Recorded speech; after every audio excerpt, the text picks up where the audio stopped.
Bom, pessoal, continuando aqui a análise de Lucas, agora o capítulo 10.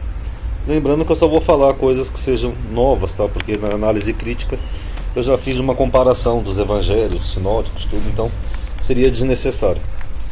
Primeiro aqui no primeiro versículo, né, quando Jesus designa 70 discípulos, né, que só Lucas menciona isso também, né, e manda diante dele, né, de dois em dois, a todas as cidades e lugares onde ele haveria de ir. Então ele mandou 70 discípulos para cidades e lugares onde Jesus ia ir. Ó, vai ali, por exemplo, em Salvador, porque eu vou lá depois, um exemplo hipotético. Mas aí aqui ele está julgando já essas cidades antes de mandar os discípulos. Ó, ai de ti, Corazim, e ai de ti, Betsaida, porque sem Tiro e Sidom, se fizesse as maravilhas que em vós foram feitas, já muito assentadas em saco e cinza teriam se arrependido. Aí fica duas perguntas, né? Por que Jesus está julgando cidades que ele ainda não foi? Porque aqui o texto diz que eram lugares e cidades que ele ainda iria ir, né? Havia de ir. Segunda pergunta, se ele estava prevendo já uma rejeição dessas cidades, né? Corazim e Betsaida, por que ele mandou discípulos ir lá, já que ele sabia que seriam rejeitados? E por que ele iria nessas cidades mesmo assim? Então fica aí meio confuso. Fora que aí depois de 2 versículos à frente ele julga Cafarnaum, né? Ó, que te levantaste até o céu e até o inferno serás abatida. Só que Cafarnaum é onde ele começa o ministério dele, segundo até o próprio Lucas. Em Cafarnaum que ele faz os primeiros sinais e milagres. Então o autor não explica muito bem por que ele disse que Cafarnaum desceu até o inferno, tá bom? Aí aqui nesse versículo do capítulo 11:1 é curioso também mais uma citação de João Batista, né? Que João Batista, que eu mostrei no vídeo anterior, se as pessoas achavam que Jesus era João Batista, é porque João Batista devia fazer milagres e curas.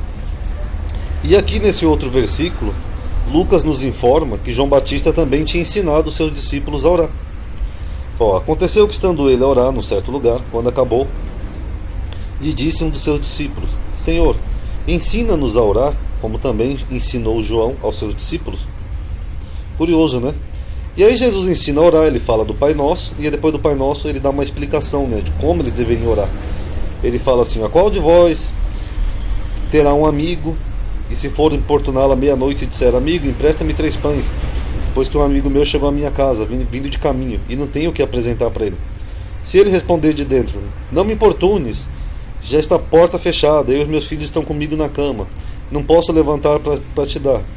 Digo-vos, ainda que ele não se levante para dar esses pão para os amigos, por ser seu amigo, ele vai dar todavia pela importunação, e lhe dará tudo o que houver mister, né? Tudo o que for preciso. O que Jesus está dizendo aqui no contexto de oração? Ele está dizendo que você tem que orar bastante, que você vai conseguir, nem que seja pela importunação, né? Pela repetição, você vai alcançar aquilo que você quer. Então você quer pedir uma graça para Deus. Um exemplo hipotético. Então você vai orar, pedir, repetir várias vezes até que Deus, nem que seja pela importunação, a repetição, ele vai te dar. Tá bom, toma o que você quer, pronto. Só que segundo Mateus, nesse mesmo contexto aqui do Pai Nosso, depois que Jesus ensina o Pai Nosso, segundo Mateus, ele fala o oposto, ó. E orando, não useis de vãs repetições, como os gentios, que pensam que por muito falarem serão ouvidos.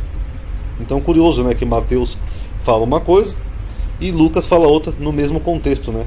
Ou você tem que importunar bastante para tentar ser atendido, ou você não deve fazer vãs repetições que nem os gentios fazem.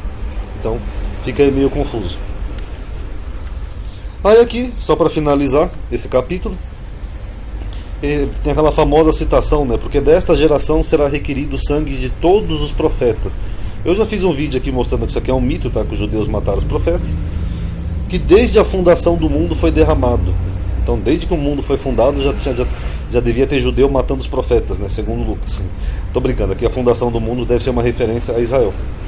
Desde o sangue de Abel, eu não conheço nenhum profeta Abel, então isso aqui, se ele usa o nome de Abel, é meio curioso, né? Porque Caim matou Abel. Então será que o autor de Lucas está dizendo que Abel era um profeta lá na fundação do mundo e foi morto por Caim?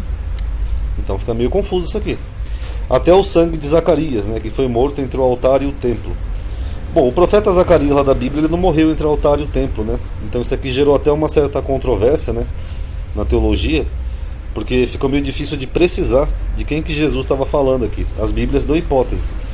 Mas como eu fiz um vídeo essa semana naquela playlist sobre as fontes possíveis de Lucas, né, a hipotética fonte Q, O proto-evangelho de Tiago, ele traz um personagem chamado Zacarias, que foi o pai de João Batista, o mesmo lado de Lucas, ali dos primeiros capítulos.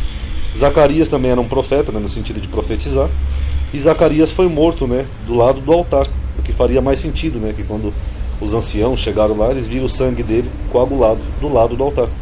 Então ouviu uma voz que dizia: Zacarias foi morto, e o seu sangue não deverá ser limpo até que chegue o vingador.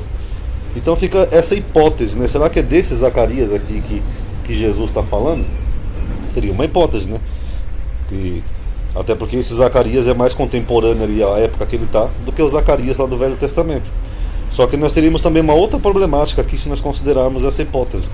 Por quê? Porque esse Zacarias aqui ele foi morto a mando de Herodes e não pelos judeus. Então, de qualquer forma, a hipótese fica meio confusa. Tá bom, pessoal? Então analise aí, tirem suas conclusões. Paz a todos.